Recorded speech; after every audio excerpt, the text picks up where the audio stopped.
हम लोग आज फिजिक्स में क्लास 9 का सिंपल मशीन पढ़ेंगे। सिंपल मशीन जो है बहुत सिंपल है। यह चैप्टर बहुत ही सिंपल है, लेकिन मशीन नाम सुन करके लगता है कि बहुत बड़ा मशीन होगा, जैसे फैक्ट्री में हुआ करता है बड़ा बड़ा मशीन। क्या है जो मोटर गाड़ी में लगा हुआ मशीन, उस पर ध्यान चला जाता है। लेकिन हम लोग पढ़ेंगे सिंपल मशीन, जिस मशीन में न डीजल जलता है, न पेट्रोल जलता है, न इलेक्ट्रिक जलता है, न इलेक्ट्रिक लगता है। वो बिना किसी ईंधन के चलने वाले मशीन के बारे में हम लोग चर्चा करेंगे। ऐसा इंस्ट्रूमेंट हम लोग के घर में भी होता है, ऐसा मशीन घर में होता है, जैसे कि कैंची हुआ। कैंची एक मशीन है, वह भी एक मशीन है फिजिक्स के भाषा में।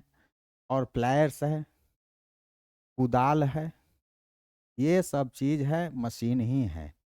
तो इसके बारे में हम लोग जानेंगे। तो मशीन का काम क्या है कि किसी भी रजिस्टिव फोर्स का को दूर करके काम को करने वाला इंस्ट्रूमेंट को मशीन कहते हैं।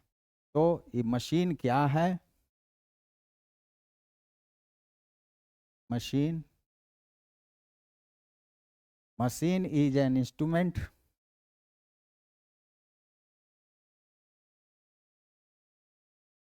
machine is an instrument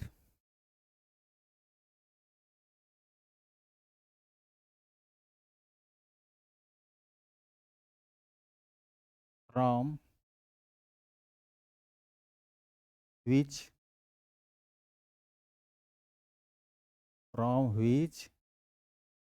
we apply force को अप्लाई करते हैं। From which we apply force at convenient space, convenient direction, convenient direction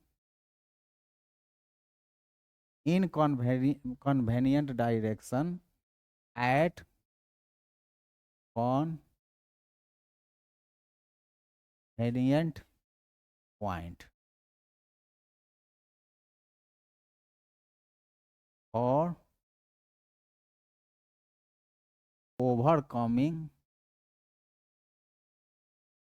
overcoming a resistive force। जो रजिस्टिव फोर्स, इसको लोड भी कहते हैं। तो रजिस्टिव फोर्स का दूर करने के लिए हम लोग फोर्स लगाते हैं कन्वेनिएंट डायरेक्शन में, माने कहाँ किस डायरेक्शन में फोर्स लगावें और कहाँ पर वो फोर्स लगावें, किस पॉइंट पर लगावें, यही यह मशीन का काम है। जैसे हम लोग नाव चलाते हैं, तो नाव में जो पतवार होता है तो वो नाव में पीछे लोग लगाते हैं। तो वो कन्वेनिएंट पॉइंट हो गया, वो कन्वेनिएंट पॉइंट हो गया। और डायरेक्शन मतलब किस डायरेक्शन में उसको ले जाना है, किस डायरेक्शन में पतवार को घुमाना है, ये यहाँ पर डायरेक्शन एंड पॉइंट यही मतलब होता है। और सिंपल मशीन जो होता है, उसको पढ़ने के पहले हम लोग कुछ टर्म्स जानेंगे, उसके डिफिनीशंस जानेंगे, तब सिंपल मशीन्स के बारे में जानेंगे। और यहाँ अभी थोड़ा बता दें कि सिंपल मशीन जो होता है उसमें दो प्रकार का मशीन होता है, एक लीवर होता है और एक पुली होता है। लीवर में 3 क्लास होते हैं, वो हम लोग जानेंगे। और पुली 2 प्रकार के होते हैं, फिक्स्ड पुली और मूवेबल पुली, ये हम लोग जानेंगे। और वो तब जानेंगे जब कुछ टर्म्स हम लोग जान लेंगे, कुछ डिफिनीशंस जान लेंगे, तो तब हम लोग उसको जानेंगे। तो सबसे पहले लोड के बारे में जाने।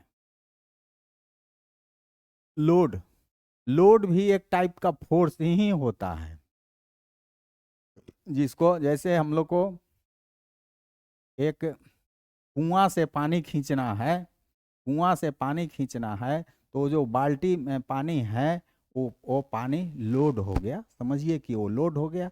हम खींचने का काम कर रहे हैं तो हम इफोर्ट कर लगा रहे हैं, प्रयास कर रहे हैं कि वो हमारी तरफ आ जाए बाल्टी। तो लोड भी एक फोर्स है, इफोर्ट भी एक फोर्स है। तो load the force which the force which opposes the work, opposes the work, जो वर्क का अपोज करता है वह फोर्स को इज कॉल्ड लोड। उस फोर्स को लोड कहते हैं। इसका यूनिट जो होता है, यूनिट इसका न्यूटन होता है। लोड का यूनिट न्यूटन होता है। इसी तरह से हम लोग एक और टर्म जानेंगे, इफर्ट। इफर्ट मतलब प्रयास।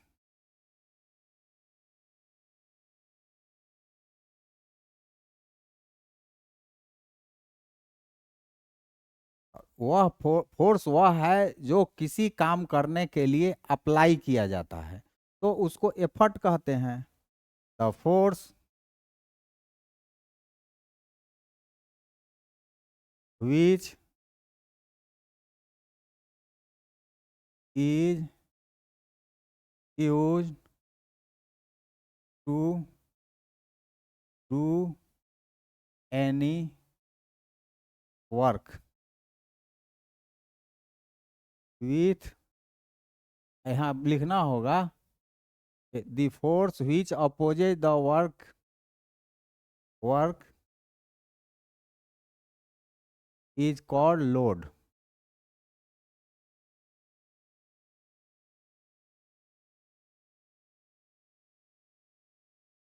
The force of A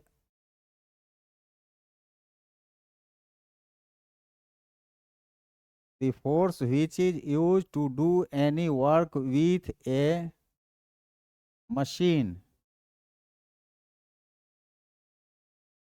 is called effort, प्रयास। इसका यूनिट भी न्यूटन होता है। अब हम लोग इफर्ट और लोड के बारे में थोड़ा जानें। मान लीजिए कोई वस्तु है और बीच में वहाँ पर एक माने कन्वेनियंट पॉइंट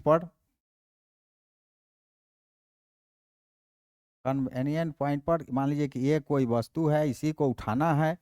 एक लट्ठा ले लेते हैं, एक स्टिक ले लेते हैं और इसको उठाते हैं, तो ये हो गया लोड। इस लोड को हम लोग उठा रहे हैं, इधर से दाब रहे हैं, तो इफर्ट हो गया, ये इफर्ट हो गया।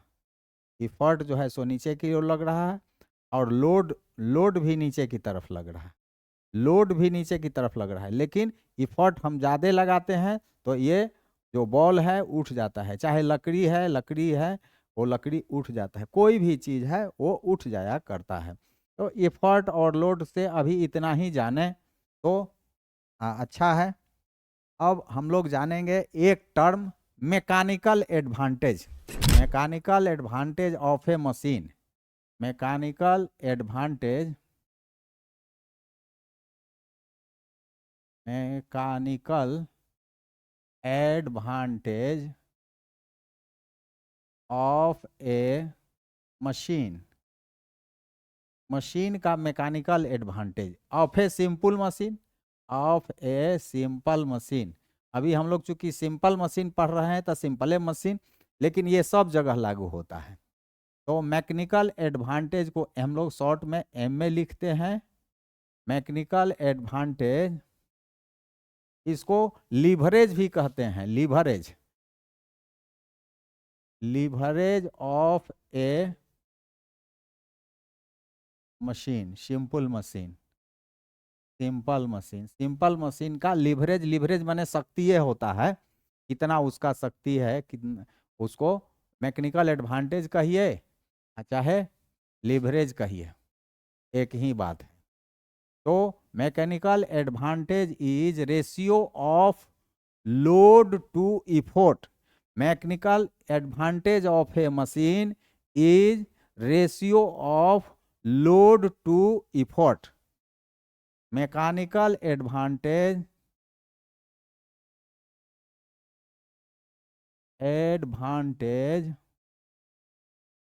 is ratio of load to effort। Mechanical advantage of a machine कहिए, of a simple machine is ratio of load and effort. मतलब कि इसी बात को आइडल्स में लिखें, mechanical advantage is equal to load by effort. जानते हैं लोड का यूनिट भी न्यूटन होता है और एफर्ट का भी यूनिट न्यूटन होता है। तो ऊपर न्यूटन नीचे न्यूटन, तो न्यूटन न्यूटन कट जाएगा, तब आपका जो यूनिट इसका मैकेनिकल एडवांटेज का क्या हो जाएगा, नंबर, कोई नंबर आएगा, कुछ नहीं, कोई नंबर आएगा। तो इसका कोई यूनिट नहीं होता है, यूनिट इसका नो है, रखिए नंबर का नंबर होता है, इसलिए यूनिट कुछ नहीं होता है। हम लोगों ने मैकेनिकल एडवांटेज को जाना। इसके बाद जानेंगे velocity ratio. Velocity ratio, velocity ratio क्या है? Velocity ratio in A simple machine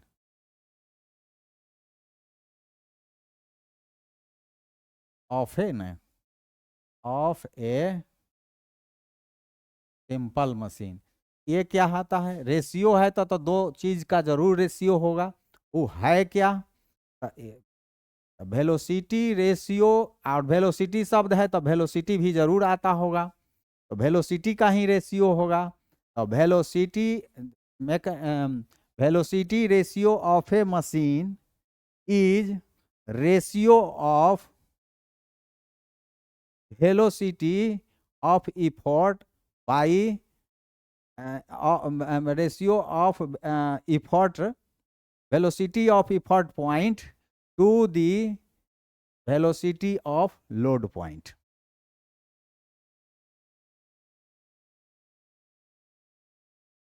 The ratio of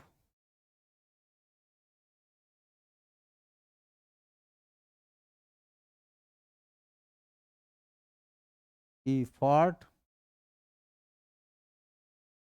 point to velocity of effort point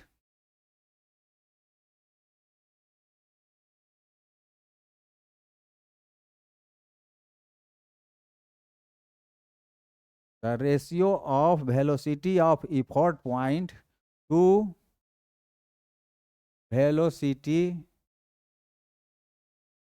of load point। हो गया, वेलोसिटी का ही रेशियो है। तो वेलोसिटी रेशियो को शॉर्ट में हम लोग लिखते हैं VR, और ये क्या है? Velocity of effort point by velocity of load point. Velocity of effort point by velocity of load point, किताबों में लिखा हुआ है velocity of effort by velocity of load, नहीं, हम कहेंगे कि वेलोसिटी ऑफ इफोर्ट पॉइंट, जहां इफोर्ट लगता है उस पॉइंट का वेलोसिटी, और लोड जिस पॉइंट पर लोड रहता है उस पॉइंट का वेलोसिटी, मतलब वह कितना दूरी ऊपर चाहे नीचे खसका, कितना देर में, तो उसको बोलेंगे। तो ये होता क्या है, मान लीजिए कि वेलोसिटी ऑफ इफॉर्ट, मान लीजिए ये इफॉर्ट जो है डी डिस्टेंस चलता है टी समय में। इफॉर्ट जो है, इफॉर्ट पॉइंट जो है डी दूरी चलता है टी सेकेंड में, और लोड पॉइंट जो है, लोड पॉइंट जो है वो dl दूरी चलता है टी समय में। तो वेलोसिटी ऑफ लोड क्या हो जाएगा, velocity of effort D by T जानते हैं, डिस्टेंस बाई समय, यहाँ डिस्टेंस बाई समय, डिस्टेंस ऑफ लोड बाई समय, तो समय से समय कट गया, तो यहाँ डी बाई डी टी भी dl हो जाएगा। तो दो चीज मिल गया, एगो velocity of effort by velocity of load, velocity of load point. इस तरह से हम लोग को वी आर के लिए दो रिलेशन मिल गया, V E by V L, और एक और मिला DE, distance of effort, distance travel by effort by distance travel by load point, effort point load point. तो हम लोगों को वेलोसिटी रेशियो मिल गया।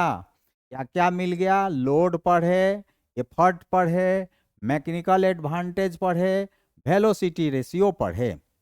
एक चीज और हम लोग पढ़ेंगे जो इफिशियंसी कहलाता है, किसी चीज का इफिशियंसी कितना है, तो मशीन का इफिशियंसी कितना है, तो वो हम लोग कैलकुलेट करेंगे इसी के आधार पर, मैकेनिकल एडवांटेज और वेलोसिटी रेशियो के आधार पर। तो ये हम लोग इफिशियंसी भी देख लें।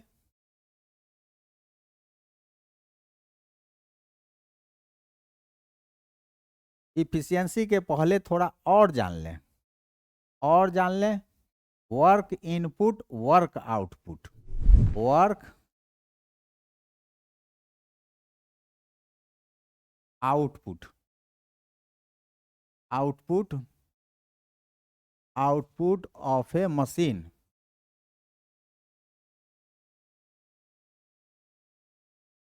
Work output of a machine. तो एक मशीन कितना काम किया, कितना वो काम किया, वो हम लोग को मालूम करना है। द प्रोडक्ट लोड में, लोड कितना दूरी चला वो गुना कर देंगे, तो फोर्स इनटू डिस्टेंस, यही तो वर्क कहलाता है। तो लोड एक फोर्स है, उस फोर्स ने कितनी दूरी तय किया ये मालूम हम लोग कर लेते हैं, तो मालूम हो जाएगा। तो आउटपुट वर्क आउटपुट माने कितना वर्क हुआ, इस तो वर्क होता है लोड पर, तो the work on work done on load is called work output. Work तो एनर्जी होता है, तो इसका यूनिट क्या हो जाएगा, यूनिट जूल हो जाएगा। जानते हैं वर्क का यूनिट जूल, एनर्जी का यूनिट जूल। वर्क आउटपुट, तो आप फार्मूला क्या करेंगे वर्क आउटपुट का,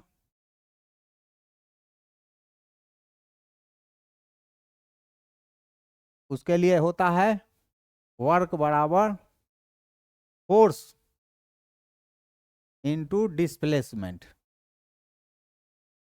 displacement in direction of motion.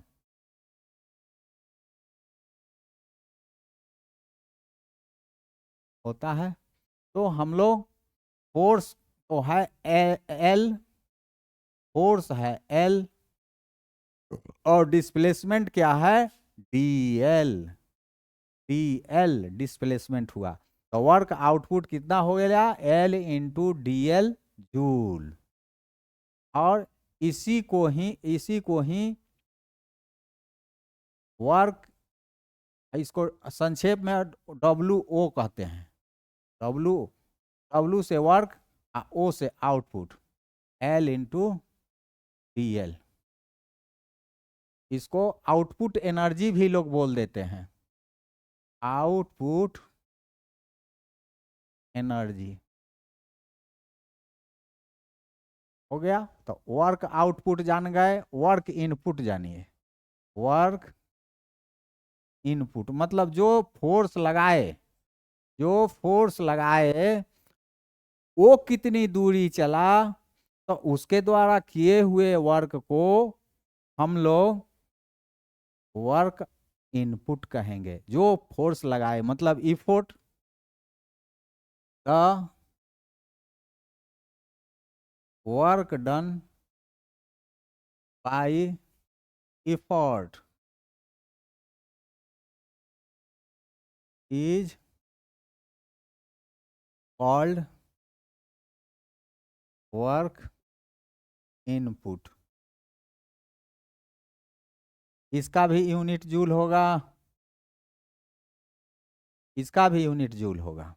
और वर्क इनपुट को हम लोग वर्क आई लिखते हैं, वर्क आई। इसमें इफर्ट होता है, इफर्ट हुआ। और इफर्ट जो दूरी तय करता है उसको हम लोग DE कहे थे, DE हो गया। ये हो गया, दो चीज हम लोग को मिल गया, वर्क आउटपुट मिल गया, वर्क इनपुट मिल गया। अब हम लोग जान गए, मतलब जो एनर्जी हम लोग लगाए, जो वर्क किए, वो उतना वर्क जो हो गया, तो कहेंगे कि वर्क आउटपुट, जितना हम एनर्जी लगाए उतना एनर्जी का यूज कर लिए। और कभी का हमेशा यही होता है कि जितना हम एनर्जी लगाते हैं ना, उतना काम नहीं होता है, उतना वर्क नहीं होता है, उतना एनर्जी यूज नहीं होता है। वो एनर्जी कहाँ खर्च हो जाता है, तो मशीन में कहीं फ्रिक्शन होगा, कहीं कुछ फ्रिक्शन मेन है, फ्रिक्शन के चलते वो जो है मशीन उतना आउटपुट नहीं दे पाता है जितना हम इनपुट करते हैं। लेकिन थ्योरी में हम लोग पढ़ते हैं कि वर्क इनपुट वर्क आउटपुट बराबर भी होता है। वो जहां होता है हम लोग जानेंगे। तो हम लोग वर्क इनपुट जाने, वर्क आउटपुट जाने। अब एक चीज जानेंगे, efficiency of a machine, efficiency of a machine. वही बात जो अभी बोले कि जितना हम एनर्जी लगाते हैं उतना एनर्जी यूज होता है नहीं होता है, ये हम लोग देखेंगे। इफिशियंसी ऑफ मशीन, इफिशियंसी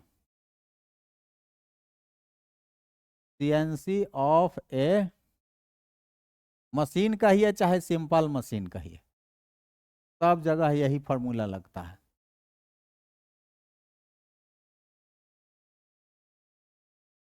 इसको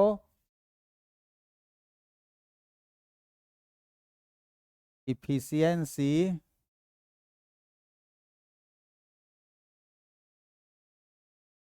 ऑफ ए मशीन, बल्कि ऐसे कहिए, the ratio of work output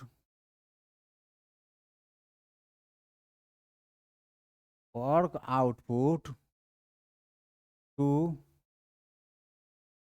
work input is called, क्या कहते हैं, efficiency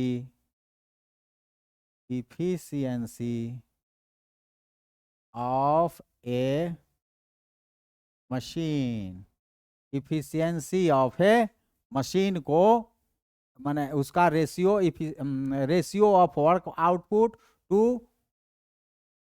work input is called efficiency of a machine. Efficiency को शॉर्ट में हम लोग इट्टा, ये जो चिन्ह है इसको इट्टा बोलते हैं, ग्रीक अक्षर है, ग्रीक अक्षर है, तो इसको हम लोग इट्टा बोलते हैं। सिंबल इसका इफिशियंसी का ईटा है। अब जो हम लोग पढ़े फार्मूला, उसमें eta is equal to work output by work input. हम लोग ये इसी को इफिशियंसी ऑफ ए मशीन कहते हैं। किसी भी अगर वर्क इनपुट और वर्क आउटपुट दोनों बराबर हो जाता है तो इफिशियंसी 100 होगा, माना 1 हो गया। और इसको परसेंट में व्यक्त करते हैं तो इफिशियंसी परसेंट, तो उसको 100 से गुना कर दे, मतलब 1 आया। वो ऊपर वाला माना वर्क आउटपुट वर्क इनपुट बराबर है तो कट गया, तो 1 आ गया। 1 में 100 मतलब 100% इफिशियंसी हो गया। 100 से ज़्यादा किसी चीज़ का इफिशियंसी नहीं होता है, माने आइडियल जगह पर भी 100 से ज़्यादा नहीं होता है। लेकिन ऐसे हमेशा पाया गया है कि इफिशियंसी 100% से नीचे ही होता है। तो इस तरह से हम लोगों ने जाना कि इफिशियंसी जो है 100% से होता है। अभी हम लोग माने कि 100% होता है, लेकिन जब भी इफिशियंसी होगा तो 100% से कम होता है। अब हम लोग जाने एक रिलेशन जानेंगे इफिशियंसी, मैकेनिकल एडवांटेज और वेलोसिटी रेशियो के बीच में। Relation between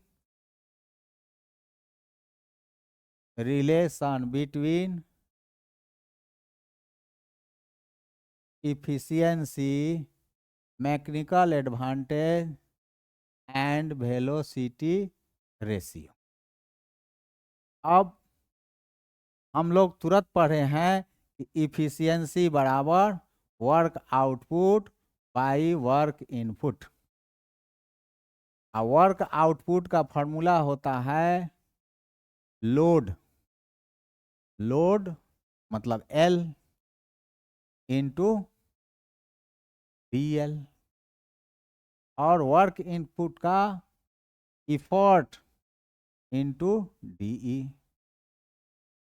L by E को लोड बाई इफर्ट को हम लोग मैकेनिकल एडवांटेज कहे थे, याद करेंगे। L बाई ई को मैकेनिकल एडवांटेज बराबर L बाई ई कहे थे। Load by effort, mechanical advantage is ratio of load to effort, load ratio of load to effort of a machine is called mechanical advantage. अब हो गया ये, तो इसके बदले में हम लोग मैकेनिकल एडवांटेज लिख दिए। अब नीचे में हम लोग DE बाई DL जानते हैं, तो 1 बाई कर देते हैं, 1 बाई DE बटे DL। इसको उलट देंगे तो हो जाएगा। DL को हम DE को ऊपर ले जाना चाहते हैं तो नीचे करके बाई के ये भाग के नीचे कर देंगे।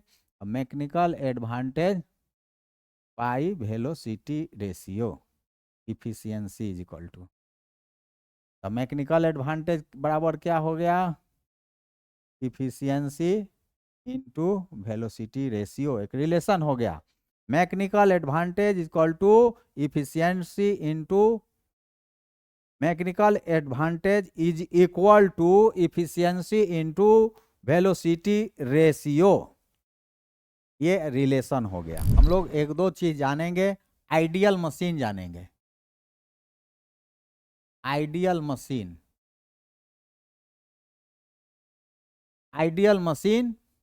आइडियल मशीन किसको कहेंगे, बताए ना कि जितना हम इफर्ट लगाए उतना काम ले लिए, मतलब जितना वर्क किए किसी काम को करने के लिए उतना वर्क हमको यूज कर लिए, उतना वर्क हम काम में लगा दिए, आउटपुट हो गया, तब कहेंगे कि इफिशियंसी वो आइडियल मशीन है। आइडियल मशीन वह है जिसमें वर्क इनपुट और वर्क आउटपुट बराबर होता है। Ideal machine is that machine in which work input is equal to work output. Work input is equal to work output. इसका मतलब हुआ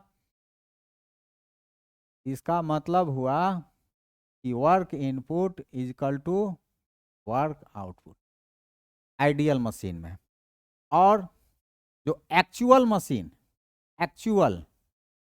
मशीन के क्या गुण है, जिसमें वर्क इनपुट जो होगा हमेशा वर्क आउटपुट से ज़्यादा होगा, माने वर्क आउटपुट हमेशा कम होता है।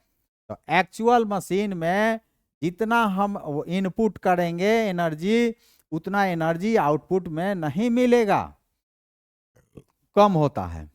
तो actual machine is that machine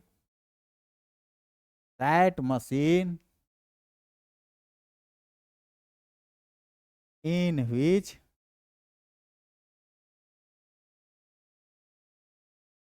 work input is greater than work output। अब इसमें क्या होगा, वर्क इनपुट बड़ा होगा वर्क आउटपुट के। तो इसमें क्या हो जाएगा, इफिशियंसी आउटपुट बाय इनपुट। ये छोटा है, तो हमेशा ये जो है लेस देन 1 आएगा। यहाँ पर इफिशियंसी कितना आएगा, W आउटपुट इनपुट। अब बराबर है तो 1 आ गया, मतलब 100% हो गया, ये 100% से कम हुआ।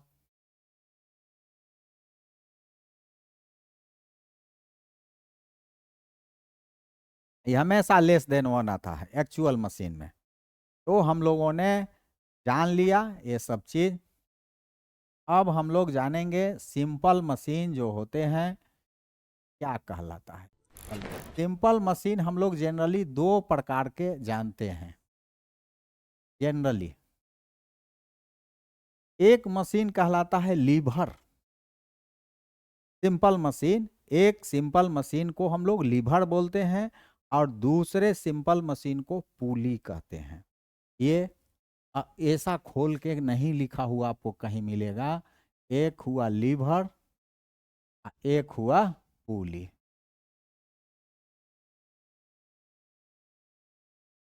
लीवर क्या होता है, इस ऐसा लीवर एक बना, गैलीलियो ने कहा था कि अगर हमको कोई एक आधार स्पेस में मिल जाए, मतलब आसमान में मिल जाए, तो हम धरती को उलट देंगे, उसने कहा था। और इसी लीवर सिद्धांत के आधार पर वो कहा था। लीवर के बारे में हम लोग जानेंगे, लीवर जो हुआ करता है इसके बारे में जानेंगे, पुली के बारे में जानेंगे। पहले हम लीवर से ही शुरू करते हैं।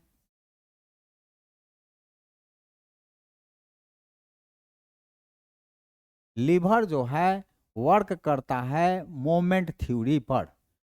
मोमेंट का जो थ्योरी है उसी के आधार पर, उसी पर डिपेंड करता है। मोमेंट क्या होता है ये हम लोग जान लें, तो जानकारी मोटा मोटी दे रहे हैं। फोर्स जो है उससे जिस किसी पॉइंट के प्रति कोई वस्तु घूमता है, फोर्स से वहाँ की दूरी, उसको हम लोग गुना कर देते हैं। जैसे मान लीजिए एक दरवाज़ा है आपके पास, इस दरवाजे के पास यहाँ कब्जा लगा हुआ है, हिंज लगा हुआ है, और यहाँ से पकड़ करके हम खोलते हैं। मान लीजिए यहाँ से पकड़ते हैं तो यहाँ से यहाँ के बीच की दूरी 2 मीटर है। तो 2 मीटर है, आप फोर्स लगाए हम 5 न्यूटन का, तो 5 गुने 2 10 न्यूटन मीटर हो गया वो मोमेंट का यूनिट। तो इसी थ्योरी पर वो बना हुआ है कि फोर्स से जहाँ फोर्स लगाए हैं से घूर्णन पॉइंट जो है, जिस पॉइंट पर वो घूम रहा है, जो वो जिस पॉइंट पर वो सर्कुलेट कर रहा है, उस पॉइंट से उस फोर्स के बीच की दूरी, परपेंडिकुलर दूरी को गुना कर देते हैं, उसी को उसका मोमेंट कहते हैं। तो अब हम लोग मोमेंट के बारे में कुछ जान लिए। Lever is based on moment theory.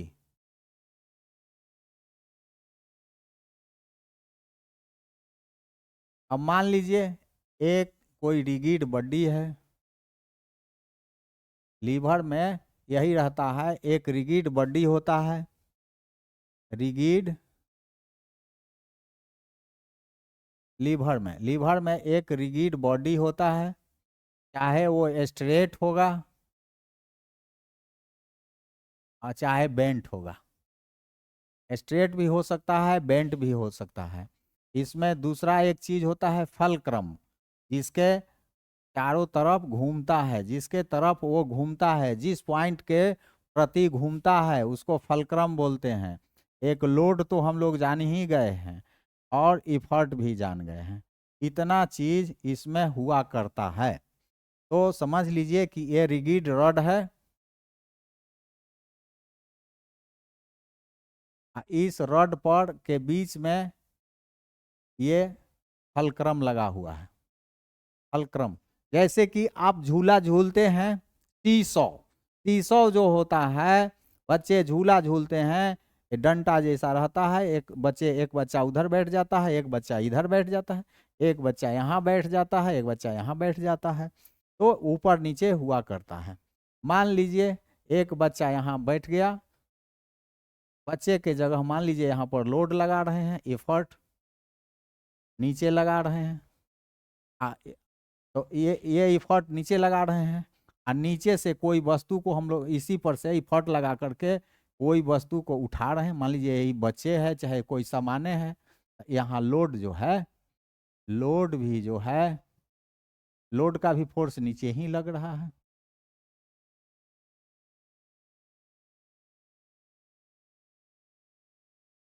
Load हुआ, इफर्ट के बीच के ये ई हो गया और ये लोड हो गया। तो ये लीवर के गुण हुआ कि रिगिड रॉड होता है, स्ट्रेट होगा चाहे बेंट होगा, रिगिड रॉड होगा, रॉड होता है, स्ट्रेट होगा या चाहे बेंट होगा। फलक्रम होता है जैसे बीच झूला में जो बीच में लगा हुआ होता है, और लोड होता है, इफर्ट होता है। और कहता है कि lever is based on moment theory. तो मोमेंट थ्योरी क्या है? तो अच्छा, तो यहाँ से दूरी इफर्ट का क्या हो गया? डी ई, फलक्रम से डी ई, यहाँ से दूरी डी एल कह दीजिए।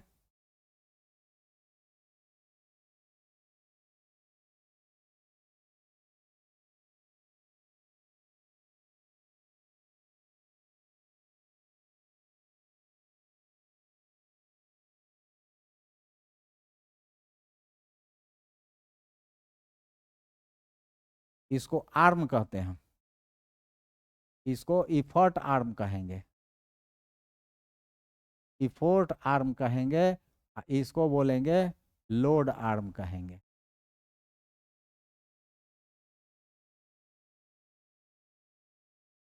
तो effort into effort arm, effort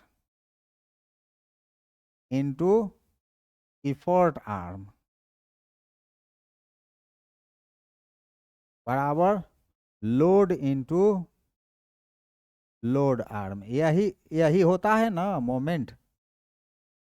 इस फोर्स में उस फोर्स के माने जो घूम रहा है उस बिंदु के बीच की दूरी को मोमेंट कहता है। ये मोमेंट एक हुआ इफर्ट वाला मोमेंट, ये लोड वाला मोमेंट एक दूसरे के बराबर होता है। मान लीजिए इक्विलिब्रियम जो पोजीशन है तो बराबर होता है, और जो बराबर उससे थोड़ा ज़्यादा लगाएंगे तबे इक्विलिब्रियम भंग होगा। इफोर्ट जो है सो थोड़ा ज़्यादा लगाएंगे तो यही हुआ। यहाँ इफर्ट हो गया, तो यहाँ हो गया, फिर लोड को हम यहीं छोड़ दिए, इफर्ट को यहाँ लेके चले आए नीचे, तो यहाँ बच गया effort arm by load arm. Load by effort को हम लोग क्या कहते आए थे? Mechanical advantage.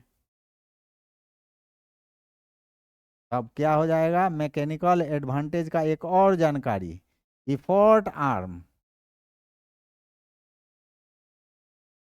बटे लोड आर्म। यह भी याद रखेंगे, यह लीवर में होता है effort arm by load arm.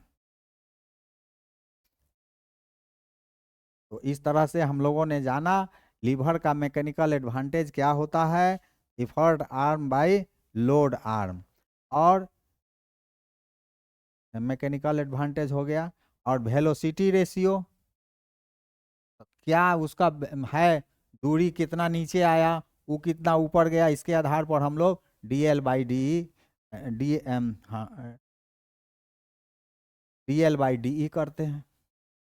इस तरह से हम लोग जान गए लीवर के बारे में मेन मैकेनिकल एडवांटेज।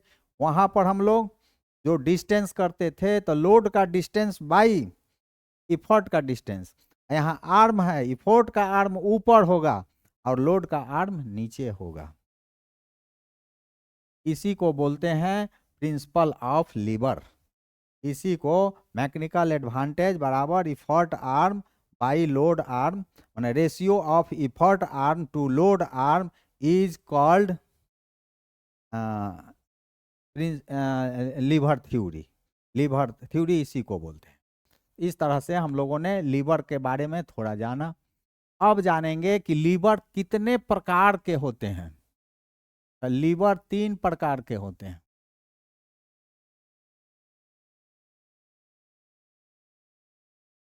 क्लास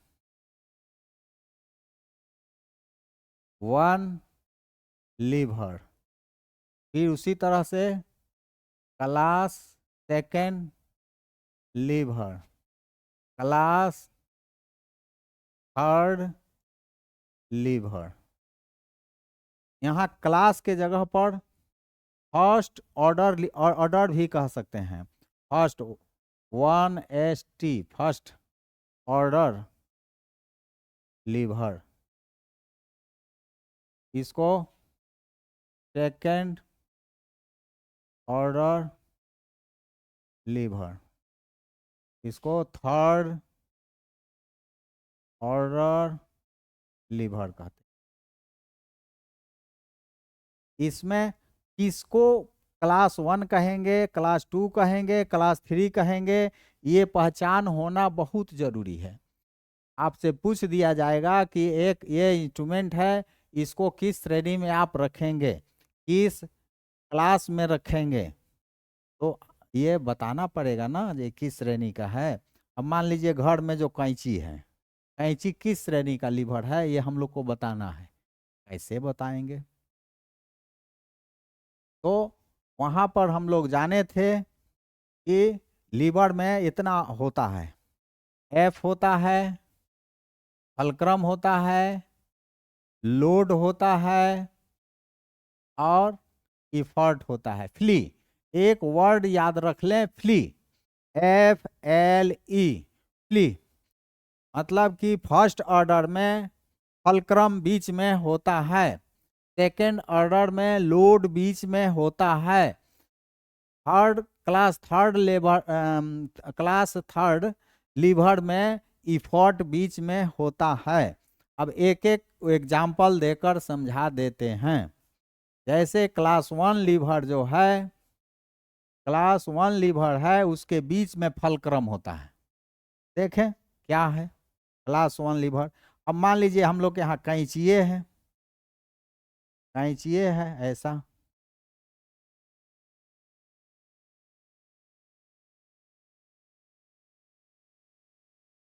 कैंची है, कैंची के बीच में क्या है, इसी के ना एलोंग ऐसे ऐसे काटते हैं, तो यहाँ पर जो एक धुरी है, एक पॉइंट है, उस पॉइंट के एलोंग ये काटा करता है एक तरफ से। तो हम लोग मान लीजिए यहाँ पर इफर्ट लगाते हैं, यहाँ पर इफर्ट लगा रहे हैं, यहाँ पर इफर्ट लगा दिए, और ये बीच वाला फलक्रम हो गया। तो सिर्फ इधर उधर का कोई विचार नहीं करना है, बीच में क्या पड़ रहा है इसी पर विचार कर लीजिए। तो यहाँ बीच में आपको फलक्रम पड़ रहा है, तो कह दीजिए कि फर्स्ट ऑर्डर है, इसमें कुछ सोचने विचारने का जरूरत नहीं है।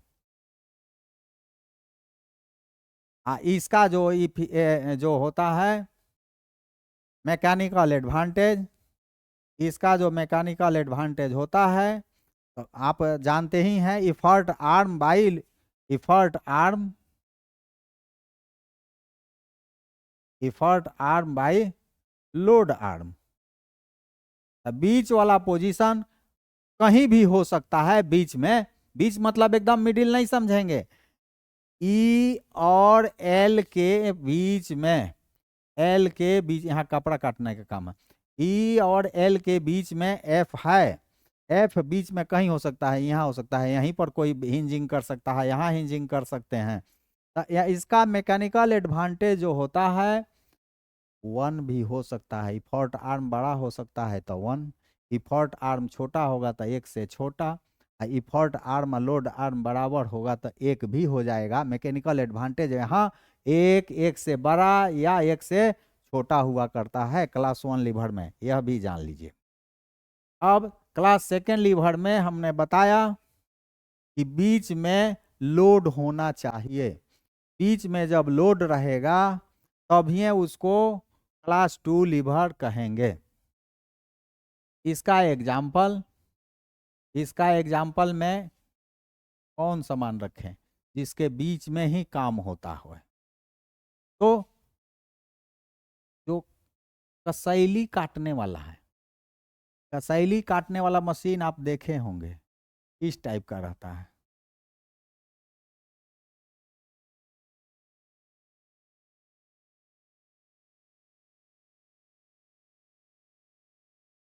ऐसा रहता है।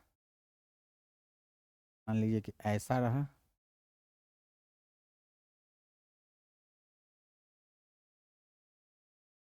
यही बीच में कसैली को रख देते हैं, बीच में रख देते हैं नट्स को, बीच में नट को रख देते हैं।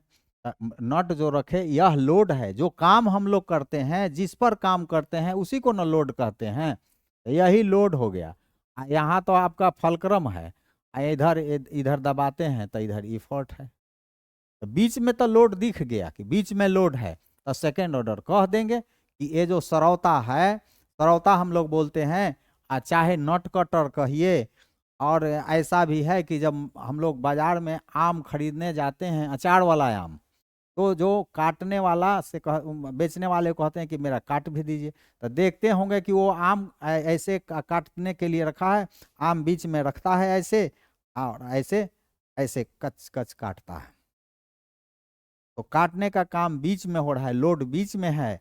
तो मैंगो कटर, मैंगो कटर चाहे नट कटर, ये क्लास 2 का लीवर हुआ। कैसे पहचाने, या तो एल बीच में है, वहां फलक्रम बीच में था फर्स्ट ऑर्डर में, यहाँ एल बीच में है। अब क्लास 3 लीवर, क्लास 3 लीवर में कहते हैं कि इफर्ट होना चाहिए, इफर्ट होना चाहिए। हाँ, इसमें ये देखिए, इसका मैकेनिकल एडवांटेज थोड़ा देख लीजिए। इफर्ट आर्म, इफर्ट आर्म की माने दूरी जो हम लोग नापते हैं ना, जो मुड़ान है तहां से, ये तो फलक्रम ना होगा, हाँ, जहां से जहां फलक्रम है वहां से दूरी नापते हैं, फलक्रम वाला दूरी इफर्ट, इफर्ट आर्म बटे लोड आर्म। यहाँ हमेशा हमेशा जो इफर्ट आर्म बड़ा होगा, इसलिए मैकेनिकल एडवांटेज हमेशा ग्रेटर देन 1, मैकेनिकल एडवांटेज हमेशा ग्रेटर देन 1 होता है, मैकेनिकल एडवांटेज इसका ग्रेटर देन 1 होता है, इसका 1 भी ग्रेटर देन हो सकता है, लेस 1 हो सकता है, इक्वल टू हो सकता है फर्स्ट में, सेकंड में ग्रेटर देन 1। अब थर्ड में हम लोग आए, थर्ड में आए क्लास 3 लीवर। तो क्लास 3 लीवर में क्या, तो इफर्ट जो है वो बीच में रहना चाहिए। और कोई भी लीवर की पहचान करना है, क्लास 1 लीवर है कि 2 है कि 3 है, कौन कहाँ है इस पर नहीं सोचना है, बीच में कौन है उस पर विचार कर लेना है। और जो बीच में है उसी से डिसीजन कर लीजिए कि जो एक एक एफ वाला 1 एल बीच में है तो क्लास 2 लीवर, और इफर्ट बीच में है तो क्लास 3 लीवर, एफली।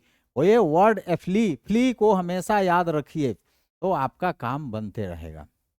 अब हम लोग आते हैं इफर्ट, इफर्ट को बीच में। इफर्ट जब बीच में है तो कौन चीज है, वो कैसा चीज है, देखे हैं कभी?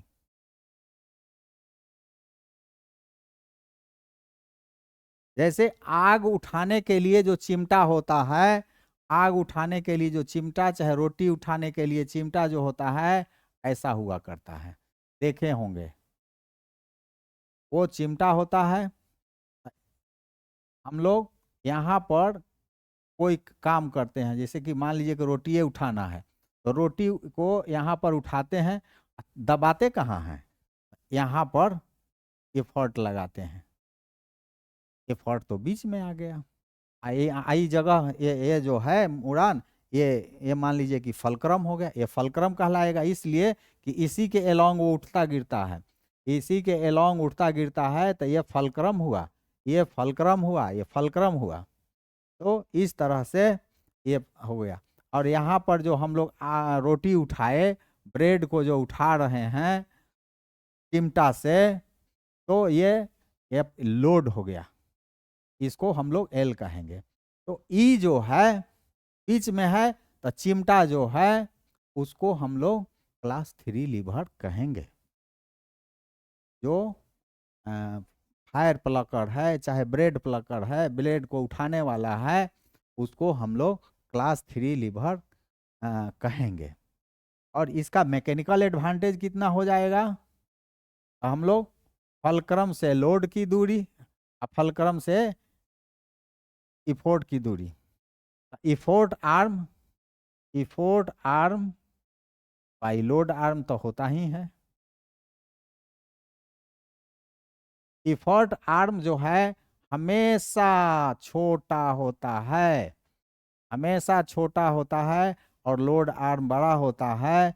तो ये हमेशा जो है ऊपर में जो हुआ छोटा चीज है, नीचे में माने न्यूमरेटर में छोटा अंक है, डिनोमिनेटर में बड़ा अंक है, तो जो हम लोग डिवाइड करेंगे तो वो हमेशा लेस देन 1 आएगा, लेस देन 1 आएगा mechanical advantage.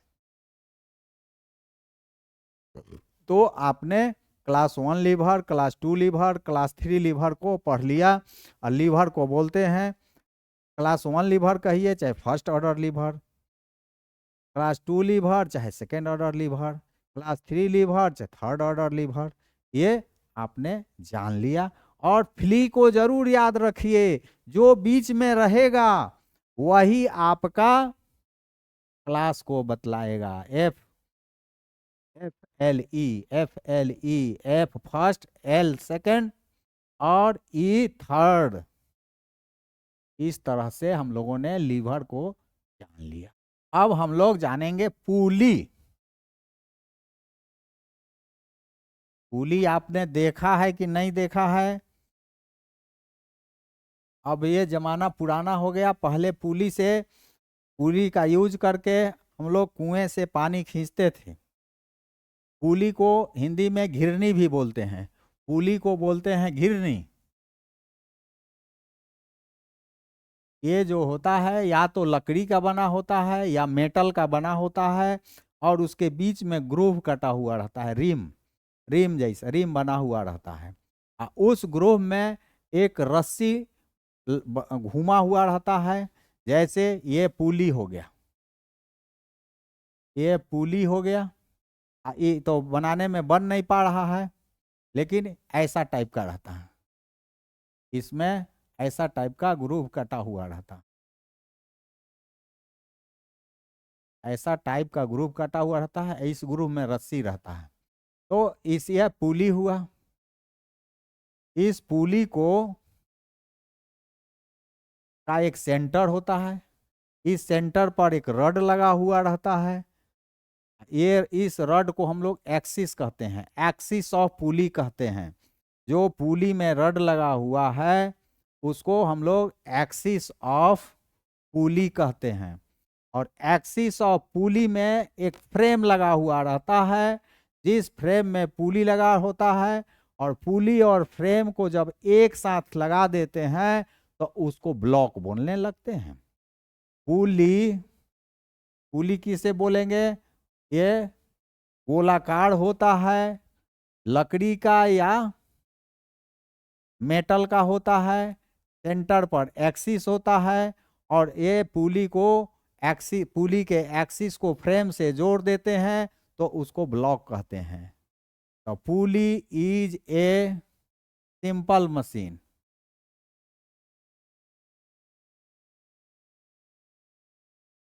Simple machine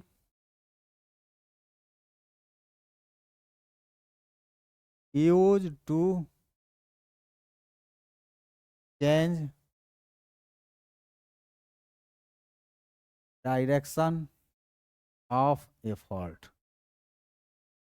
effort का डायरेक्शन चेंज करने के लिए पुली को हम लोग यूज करते हैं। जैसे कुआं से पानी खींचना है तो पहले हम लोग बाल्टी बांधते में रस्सी बांधते थे और उस बाल्टी को ऐसे खींचते थे, ऐसे खींचते थे तो लगता था कि कहीं कुएं में नहीं गिर जाए। तो इस डर से बचने के लिए लोगों ने पुली का यूज किया। तो अब खींचे, धरती में से नहीं खींचना है, ऊपर से खींचना है। कुआं में, कुआं के किनारे एक लोहे का फ्रेम हुआ करता था, उस फ्रेम में पुली लगा हुआ रहता था, उस पुली में रस्सी रहता था, रस्सी रहता था। हम मान लीजिए कि यहीं रस्सी है, मान लीजिए रस्सी लगा हुआ है, हम इधर से खींच रहे हैं, ऐसे हम खींच रहे हैं, इफर्ट इधर लगा रहे हैं, और यहाँ पर बाल्टी मेरा बंधा हुआ है,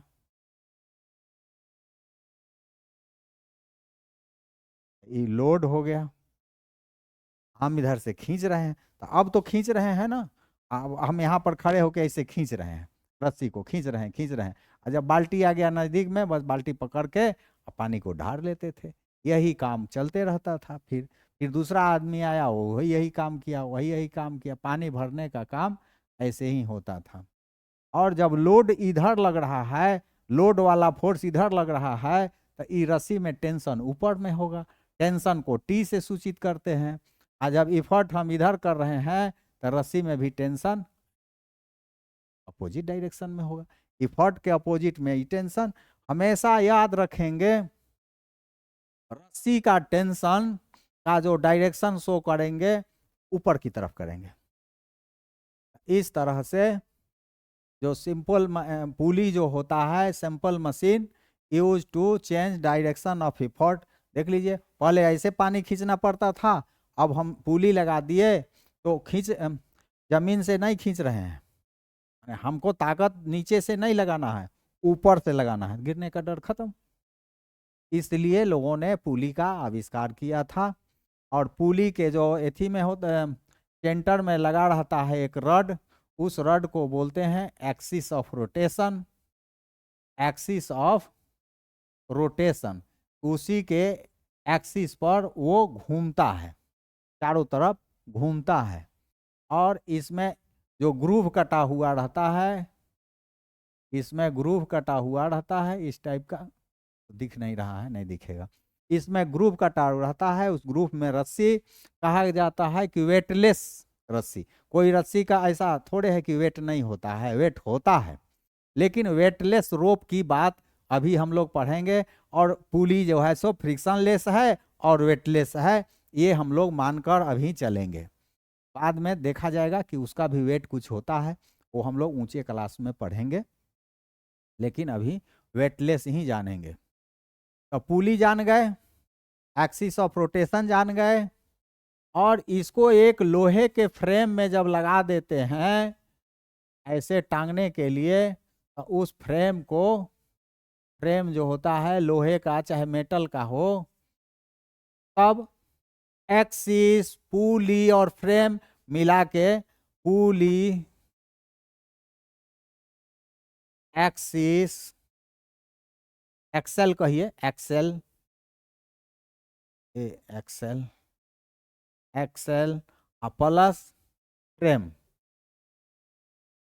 सबको मिला दिए एक साथ, तो उसको ब्लॉक कहते हैं, ब्लॉक, उसको ब्लॉक कहते हैं। यह बात याद रखेंगे, परीक्षा में पूछा जाता है कि जब पुली को एक्सेल में लगा करके फ्रेम, एक्सेल और फ्रेम से जोड़ दिया जाता है, कि पुली के एक्सेल को फ्रेम से जोड़ दिया जाता है, तब उसे क्या कहेंगे, तो ब्लॉक कहेंगे। ये बात याद रखें।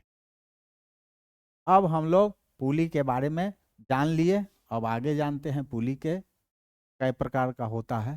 पुली जो होता है 2 प्रकार का होता है। कौन कौन प्रकार हुआ? एक पुली हुआ फिक्स्ड पुली, फिक्स्ड पुली, और दूसरा हुआ मूवेबल पुली।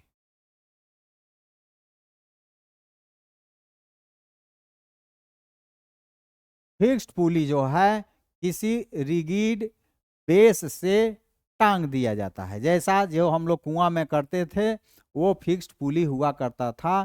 कुआं के ऊपर एक डंडा में, लाठी में, चाहे रड में करके ऐसे बांध दिया जाता था, उसमें पुली लगा हुआ रहता था, वो पुली घूमता था, ऐसे तिरछा करके रहता था, पुली घूमता था और उस पुली में रस्सी लगा हुआ रहता था। तो फिक्स्ड पुली जो होता है मजबूत बेस से जुड़ा हुआ रहता है और उसमें लटकाया हुआ रहता है, ऐसे फ्रेम से, फ्रेम को उस आधार से, टॉप आधार से, रिगिड कहिए, रिगिड बेस कहिए, से लगा हुआ रहता है। और इसमें मान लीजिए कि ये लोड है, यहाँ पर एफर्ट लग रहा है नीचे, इस एफर्ट के चलते नीचे के तरफ जो हम लोग खींचने का काम कर रहे हैं लोड को, तो एफर्ट को जो लगा रहे हैं, इसके चलते इस रस्सी में ऊपर टेंशन हो गया, और लोड के चलते ही रस्सी में ऊपर टेंशन हो गया। इस पर एकदम सोच लेना है, जहाँ लोड है उसके अपोजिट में टेंशन कर दीजिए, लो एफर्ट है उसके अपोजिट में टेंशन कर दीजिए। तो यहाँ पर ये हम लोग देखते हैं, ये देखते हैं कि लोड के वैल्यू कितना हो गया, लोड के वैल्यू टी आ गया कि नहीं, इफर्ट का वैल्यू कितना हुआ, टी। क्यों? तो जितना इफर्ट किए उतना बराबर, इक्वल एंड अपोजिट टी लगा, जितना लोड है इसका इक्वल एंड अपोजिट टी लगा, माने रस्सी में टेंशन हुआ, ऊपर की तरफ टेंशन खींच रहा है। तो आप जानते हैं कि मैकेनिकल एडवांटेज बराबर क्या होता है, मैकेनिकल एडवांटेज बराबर क्या होता है, लोड बाई एफर्ट। तो फिक्स्ड पुली का मैकेनिकल एडवांटेज क्या हो गया, T by T, T by T, तो कट गया तो 1 नहीं हो गया। अब मैकेनिकल एडवांटेज फिक्स्ड पुली का 1 होता है। अब आप इसका वेलोसिटी रेशियो जानिए, वेलोसिटी रेशियो के लिए अब मान लीजिए कि लोड जो है ऊपर 1 मीटर गया, तो इफर्ट 1 मीटर नीचे आएगा। इफर्ट यदि 1 मीटर नीचे आया तो रस्सी 1 मीटर ऊपर नहीं उठ जाएगा, एकदम उठेगा, इसलिए कि जितना रस्सी ऊपर चढ़ेगा उतना नीचे खिंचाइल रहेगा, नीचे खिंचाइल रहेगा। तो डिस्टेंस लोड ने कितना तय किया, डिस्टेंस लोड और डिस्टेंस इफर्ट दोनों बराबर होगा। डिस्टेंस लोड और डिस्टेंस इफर्ट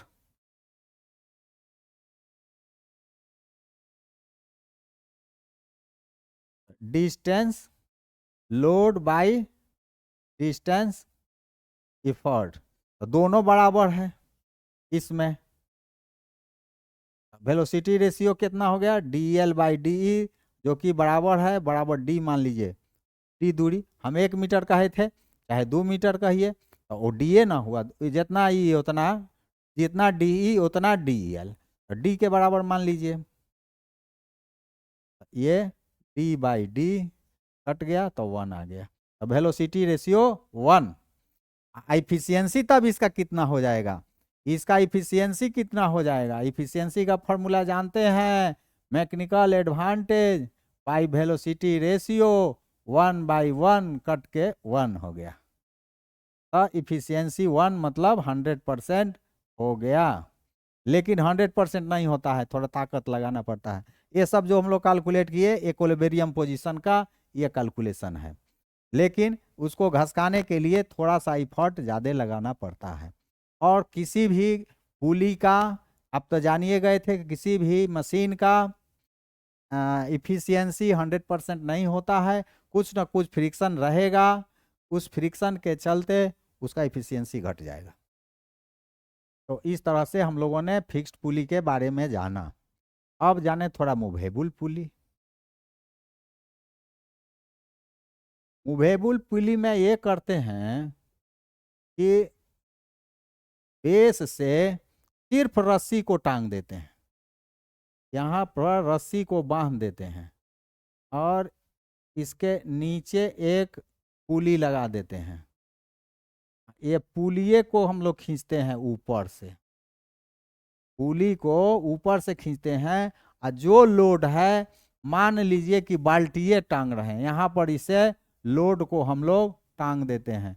जनरली लिफ्ट जो होता है इसी सिद्धांत पर लगा हुआ है। तो यहाँ पर लोड, ये लोड के जगह लिफ्ट रहता है। तो ये जो लिफ्ट है चाहे लोड है ये लगा हुआ है। तो लोड मान लीजिए कि 50 kg का है, 50 न्यूटन का है, 50 न्यूटन का है, 50 न्यूटन का लोड मान लीजिए कि लगा हुआ है नीचे। तो क्या होता है कि इस लोड के चलते इस रस्सी में भी टेंशन होगा, इस रस्सी में भी टेंशन होगा। हम यहाँ पर इफोर्ट लगा रहे हैं, इफोर्ट इसे खींच रहे हैं, इसको ऊपर खींचने के लिए इफर्ट लगा रहे हैं, ये उठ रहा है। दोनों में जो टेंशन हुआ मान लीजिए कि टी, दोनों रस्सी में टेंशन जो हुआ टी, इस रस्सी का टेंशन टी, इस रस्सी का टेंशन टी। तो लोड जो हुआ जितना लोड है वो टी के बराबर है, टी प्लस टी के बराबर है ना, वही ना बैलेंस कर रहा है लोड को।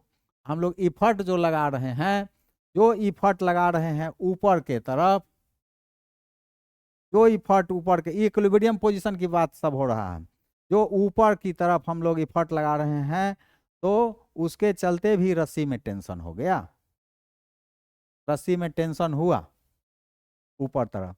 तो हम लोगों का लोड कितना हो गया, लोड, अब लोड कितना हो गया मूवेबल पुली में, टी प्लस टी, 2t आ गया। इफर्ट कितना हो गया, effort T, load 2t effort T. Mechanical advantage क्या हो जाता है, लोड बाई इफर्ट मतलब 2t/t कट गया, t से t 2, इसका मैकेनिकल एडवांटेज जो हुआ 2 हो गया। और वेलोसिटी रेशियो देखिए क्या होता है,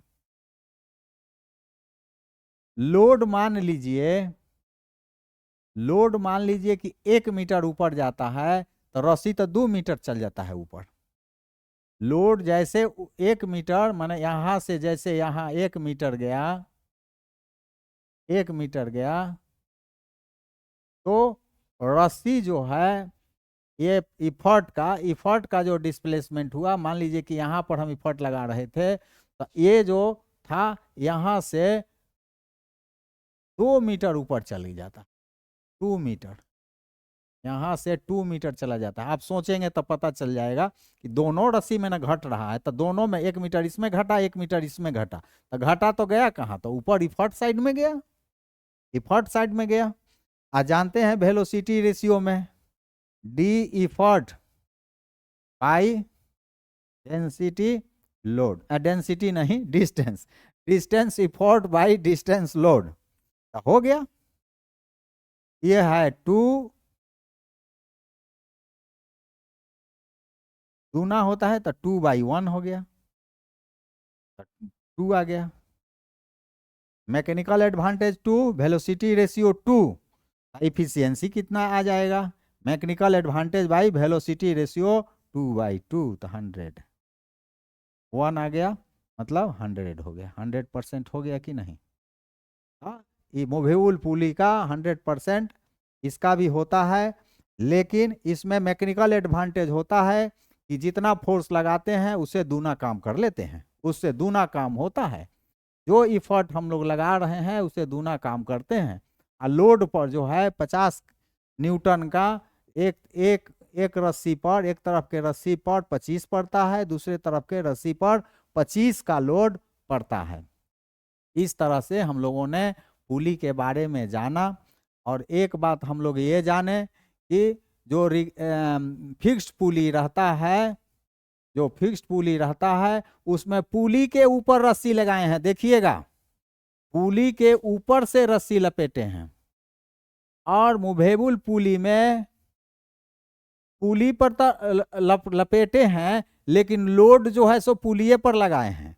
यहाँ पर लोड रस्सी पर लगाए हैं, यहाँ लोड पुली पर लगाए हैं, दोनों में अंतर है। लोड देखिए रस्सी से बांधा हुआ है, बाल्टी रस्सी से बांधा हुआ है, यहाँ लिफ्ट जो है वो पुली से बांधा हुआ है, पुली से जुड़ा हुआ है। ये गंभीर चीज है, इसको याद रखना है। मूवेबल और फिक्स्ड में अंतर कि वहां उस पुली में रस्सी से लोड बांधा हुआ है फिक्स्ड पुली में, और मूवेबल पुली में पुली से लोड को बांधे हुए हैं, पुली से लिफ्ट को बांधे हुए हैं। और पुली उठेगा लिफ्ट उठेगा, पुली नीचे आएगा लिफ्ट नीचे आएगा। तो इस तरह से हम लोगों ने फिक्स्ड पुली और मूवेबल पुली को जाना। तो ऊपर जो हम लोग रस्सी खींचते हैं, तो ऊपर रस्सी खींच करके जो ले जाते हैं, इस परेशानी को दूर करने के लिए क्या किया गया कि ऊपर न खींच करके यहाँ पर एक फिक्स्ड पुली लगा दिया जाता है।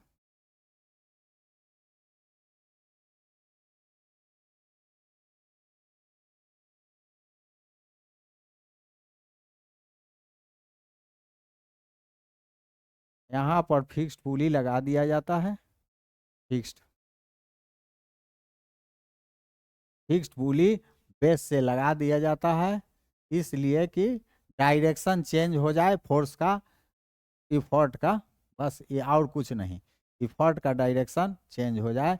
लेकिन यहाँ पर मैकेनिकल एडवांटेज वेलोसिटी रेशियो कुछ में अंतर नहीं पड़ता है, सिर्फ आपको ये बताने के लिए कह दिया गया कि फिक्स्ड पुली लगा करके एक उसके रास्ते को बदला जाता है। ऊपर छत पर चढ़ के कौन खींचते रहेगा, तो नीचे से तो खींच सकते हैं ना, यहाँ से खींचेंगे। इस तरह से हम लोगों ने फिक्स्ड पुली मूवेबल पुली इसको जाना। और डिफरेंस कोई पूछता है फिक्स्ड पुली और मूवेबल पुली में, तो आप तो सब पढ़िए लिए हैं, जो पढ़ लिए हैं वो लिख दीजिए, वही डिफरेंस है। क्या डिफरेंस है, अब फिक्स्ड पुली जो है एक बेस में फिक्स रहता है। फिक्स्ड पुली, फिक्स्ड पुली जो है, डिफरेंस हम बता रहे हैं फिक्स्ड पुली और मूवेबल पुली में। Difference difference difference between fixed pulley and movable pulley,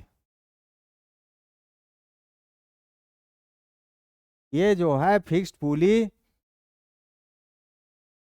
fixed pulley का जो एक्सिस एक्सल होता है वो फिक्स होता है। Fixed pulley, fixed pulley is fixed with A base, ये फिक्स रहता है। अब मूवेबल में मूव करता है, फिक्स्ड पुली मूव करता है, ये नहीं मूव करता है। लिख दीजिए it can not move, it can not move up and down. Up and down ये नहीं मूव करेगा, ये मूव कर जाएगा अप एंड डाउन। इसका मैकेनिकल एडवांटेज 1, इसका मैकेनिकल एडवांटेज 2, इसका फिक्स्ड का वेलोसिटी रेशियो 1 और इसका वेलोसिटी रेशियो 2। और ये तो समानता है, इफिशियंसी दोनों में 1 1 होता है, फिर भी लिख लीजिए इफिशियंसी 1 और इसका इफिशियंसी भी 1। ये 5 बात हो गया। और यहाँ जो है सो लोड जो है रस्सी से बांधा रहता है, लोड जो है attached with rope, attached with rope. यहाँ लोड जो है attached with pulley, load attached with pulley. हो गया, ये हो गया डिफरेंस। इस तरह से हम लोग जो है सिंपल मशीन के बारे में जाने। इसका बहुत उपयोग हम लोग पढ़ेंगे क्लास 11th 12th में। इसका इस पर बहुत क्वेश्चंस आया करते हैं और बच्चे पुली, सिंपल मशीन, लीवर नाम सुन के परेशान हो जाते हैं, इसीलिए मैंने इसको बताया है। और आपसे कहना है कि आपको कोई भी प्रॉब्लम हो तो आप कमेंट सेक्शन में दीजिए, उसका हम निदान करेंगे। और आपको आपसे अनुरोध है कि आप हमारे चैनल को सब्सक्राइब करें, शेयर करें, लाइक करें। Thank you.